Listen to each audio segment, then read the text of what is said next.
Ne kemi bërë tonën, ata e kanë bërë vetën. Mi po me gjithë se a i ka pas gjitha aparatin e dhunës dorët vete, a i ka realizu qëllimin e vetë, ashtu si a i ka programu.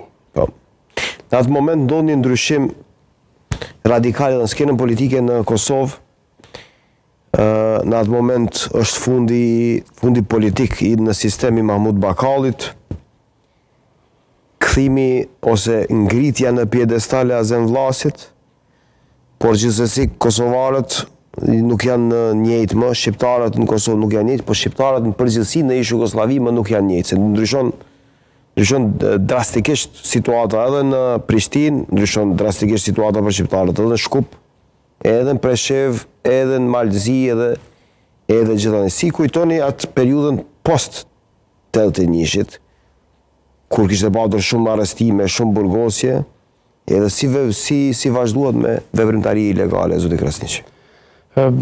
Ajo periudhë për neve ka qenë mjaft e rëndë se domethënë u eliminuan prej skenit gjithë aktiviste ilegales, edhe sa i përket edhe persona zyrtar që ka qenë në sistem Jugoslav atëherë, unë edhe këtu e bëj një dallim dhe nuk ishte gjithë, si thot popullin një thes, se edhe në atë garnitur të politikës Jugoslave ka pas njëtë që kanë punu për çështje shqiptare. Edhe unë i kisha bërë dallimin mes personave që kanë punu në Jugoslavi edhe për Jugoslavi. A është ndryshim shumë i madh. Çka është dallimi? Dallimi është se ata që kanë punu në Jugoslavi nuk ishtin këtë kategorinë njerëzit që kanë punu për Jugoslavi. Domethënë kanë punu edhe për çështje kombëtare. Janë disa, unë kam pas rast edhe konkret gjatë hetësisë në paraburgim ushtarak që i kanë përmend me emra disa persona që ata i kanë konsideruar si armik të sistemit, që domethënë edhe në atë periudhë dikush ka punu për avancimin e pozitës shqiptarëve në Jugosllavi. Nuk kisha dashur komplet atë garnitur politike me si në atë vjen e tratave. Shpesh bëhet debati edhe debati bëhet me ngjyra bardhëzi.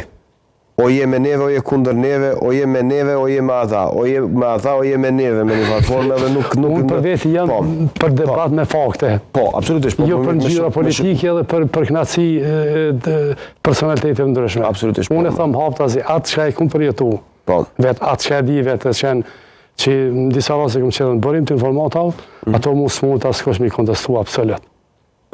Se është bindje ime dhe nëse merret historia me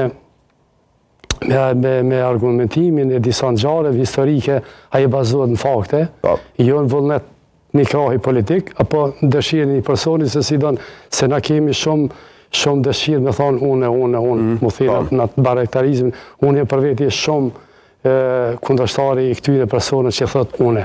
Se edhe nëse ai person ka qenë organizatori të 81-shit, ai ka bërë me dikon tjetër. Nuk mundaj me thonë ku bëne. Qartë. Se ato kanë me qindra mija ka marrë pjesë në demonstrata, e jo une. Do duat të ndalem tek periudha 1981 deri 1986. Këtu nuk po e llogaris ardhjen ose ndryshimet radikale në Partinë Komuniste edhe ardhjen e Miloševićit më në krye, në vend të pjesës tjetër, por dua të ndalem tek Kosova dhe atë se si funksiononte, çfarë kishte ndryshuar kështu nga pikpamja juaj edhe si erdhi momenti që ju shkonit ushtar, sepse ushtria ka qenë obligim në të asaj periudhe kohore, por edhe situata me ushtarët shqiptar kudo qofshin nëpër kazerma kishte qenë drastikisht e keqësuar dhe në ato momente veç më kishte raste të tilla që ushtarët shqiptar ktheheshin me arkivolën nëpër shtëpi. Shkurt, kurse pas të tenishës se do të kaloj të proceset ushtarake, u bën ndryshime jashtëzakonisht dëmshme në favor tonë. Suspendimi i organeve legale, largimin e punëtorëve nga puna, u keqësu gjendje domethënë edhe fizike, rrezikim fizik edhe material, ka qenë periudhë shumë e vështirë për neve. Edhe ai ka vazhdu për çdo vit vetëm duke u rënduar edhe matutje. Do thonë është ai qëllimi politike sërbe që të eliminohet çdo gjallë që kanë shqiptare. Po. Deri mos u pa në fund me fillim të luftës me largimin masovik prej Kosovës.